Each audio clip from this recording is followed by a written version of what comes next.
Hello everybody, welcome back to my channel. तो आज हम डिस्कस करेंगे हमारा रिजल्ट। और अब मैं कहा हूँ ओके गाइस, लाइट चली गई थी इसलिए आपको बस इसका माइक का फ्लैश दिख रहा था। तो अब मैं आपको क्या ही बताऊँ मेरे रिजल्ट के बारे में, जो कि थोड़ा सा बड़ा है। मतलब पिछले बार से तो अभी थोड़ा बेटर हुआ है एंड रैंक भी थोड़ी ऊपर आई है मेरी।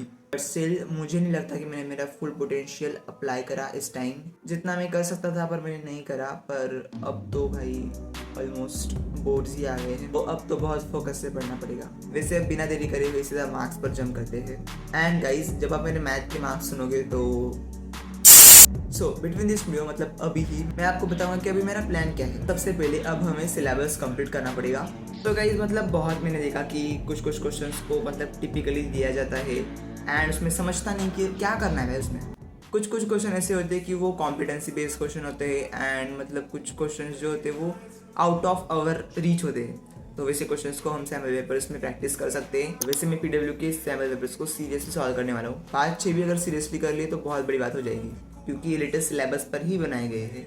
वैसे इसमें मार्किंग स्कीम है and what to not do है, मतलब आपको क्या नहीं करना है while writing your answers. And marking scheme मतलब आपको किस स्टेप के कितने मार्क्स मिलते हैं वो देखेंगे। मैथ्स के लिए तो मार्किंग स्कीम बहुत ही इंपॉर्टेंट है। इसमें 15 सैम्पल पेपर से अगर इतने भी हमने प्रैक्टिस कर लिया तो बहुत है। ये करने के बाद हमारी क्वेश्चन प्रैक्टिस तो ऑब्वियसली होने वाली है। वैसे बिना यार, टाइम मैनेज करना बहुत ही इंपॉर्टेंट होता है एग्जाम के टाइम। एंड अगर हम सीरियसली 3 घंटे लगाकर एक सैम्पल पेपर को सॉल्व करते हैं आफ्टर कंप्लीटिंग आवर सिलेबस, तो हमारे टाइम मैनेजमेंट का प्रॉब्लम भी सॉल्व हो जाएगा। एंड इसमें क्या, जैसे कि मैंने आपको शॉर्ट्स में बोला था कि इसमें 111 मोस्ट प्रोबेबल क्वेश्चंस थे एंड आई सॉ कि बहुत जो क्वेश्चंस थे ना वो रिपीटेड थे, मतलब मेरे एग्जाम में आए भी थे। इससे अगर आपको प्रैक्टिस करनी तो आप किसी भी पब्लिकेशन की सॉल्व कर सकते हो। पर अगर आपको पीडब्ल्यू के क्वेश्चन पेपर को बाय करना है so you can use my coupon code SHH150 on PW store and आप अमेजोन से भी खरीद सकते हो। मैं लिंक डाल दूंगा डिस्क्रिप्शन में। Starting with the subject science, तो मुझे साइंस में मिले हैं 70, मुझे बायो में मिले थे 23.5, म्यूजिक। बायो था 30 मार्क्स का, मुझे मिले हैं 23.5। राइटिंग में मेरे थोड़े 1-2 मार्क्स कट करे हैं एंड उसके बाद MCQ में सारे मार्क्स चले गए। फिर इसके बाद आते थे केमिस्ट्री पर, तो केमिस्ट्री था 25 मार्क्स का, मुझे मिले हैं 24 एंड फिजिक्स का 25 मार्क्स का, मुझे मिले हैं 22.5। ओवरऑल गाइज मेरा केमिस्ट्री में अच्छा था रिजल्ट एंड फिजिक्स में भी अच्छा था रिजल्ट। बायो की वजह से मेरा पूरा रिजल्ट खराब हो गया साइंस में। Now let's come to SST, जो कि मेरा फेवरेट सब्जेक्ट है। पर इस बार मुझे कम मार्क्स मिल गए यार। सो मुझे मिले हैं 69 आउट ऑफ 80। तो मुझे लगा था कि मुझे 70 मिलेंगे, पर 69 मिल गए हैं, तो 1 मार्क्स का थोड़ा डिफरेंस हो गया है। तो अब मैं आपको बताऊंगा मेरे मार्क्स कहाँ गए। मेरा 1 मार्क्स गया था मैप वर्क में, फिर उसके बाद कुछ MCQ में चले गए एंड उसके बाद कुछ राइटिंग में मैम ने कट करे हैं मार्क्स, क्योंकि हमारे मैम ने बोला कि पॉइंट टू पॉइंट अगर आप आंसर लिखते हो तो ही आपको फुल मार्क्स मिलते हैं। सो मैम बस उसकी प्रैक्टिस करा लेते हैं हमसे। तो let's start with our marks again. तो अब मुझे मराठी में मिले थे 72। वैसे तो भाई मेरा कुछ रॉन्ग ही नहीं था, पर सर ने कुछ क्वेश्चन आंसर्स की राइटिंग में मार्क्स काटे हैं एंड लेखन विभाग में ही सारे मार्क्स काटे। एंड यार सीरियसली मुझे बस क्वेश्चन आंसर्स लिखना एंड राइटिंग सेक्शन में ही अच्छा करने की ज़रूरत है।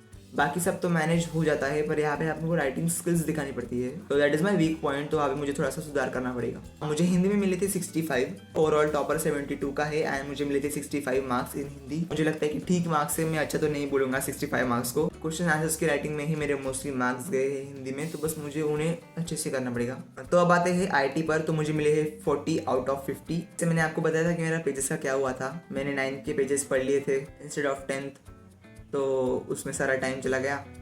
फिर उसके बाद मैंने जैसे तैसे करके थोड़े 1-2 PDF पढ़े एंड 40 मार्क्स आ। वैसे मेरे क्वेश्चन आंसर्स की राइटिंग में मुझे बहुत अच्छे मार्क्स मिले। 40 मार्क्स मेरे ऑलमोस्ट क्वेश्चन आंसर्स की राइटिंग की वजह से आए थे एंड मेरे बहुत सारे मार्क्स तो MCQ में ही चले गए थे।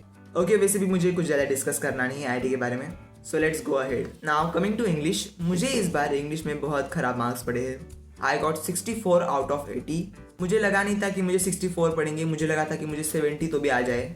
आई वॉज सरप्राइज कि मेरा ग्रामर इस बार अच्छा हुआ है। मेरे पास 1 ही मार्क्स गया है। फिर उसके बाद सारी जगह मेरे हाफ 1-2 मार्क्स कट हुए। इस वजह से मुझे इस बार कम मार्क्स मिले हैं। तो अब साइंस हो गया, IT हो गया, इंग्लिश हो गया, हिंदी हो गया, मराठी हो गया, SST भी हो गया, अब बचा मैथ्स।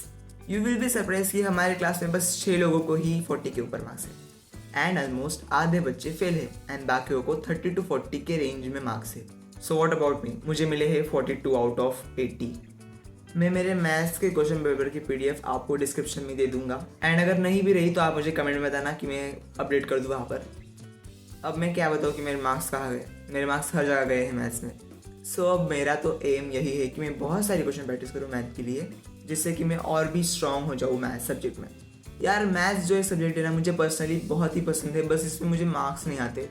वैसे तो गाइज आपको सारे मार्क्स स्लाइड पर दिखे गए होंगे, एंड अब मैं आपको बताऊंगा मेरी रैंक क्या आई है एंड मेरे परसेंटेज क्या आया है। So you can see guys कि मेरी 5th रैंक आई है क्लास में, and I got 79.6%, which is again very bad score. वैसे इस वीडियो के बाद मैं और एक वीडियो डाल दूंगा, स्टडी व्लॉग वाली होगी वो। सो ओके गाइज, ठीक है, that is it for today's video. अगर आप चैनल पर नए हो तो सब्सक्राइब कर दो एंड वीडियो पर लाइक भी कर दो।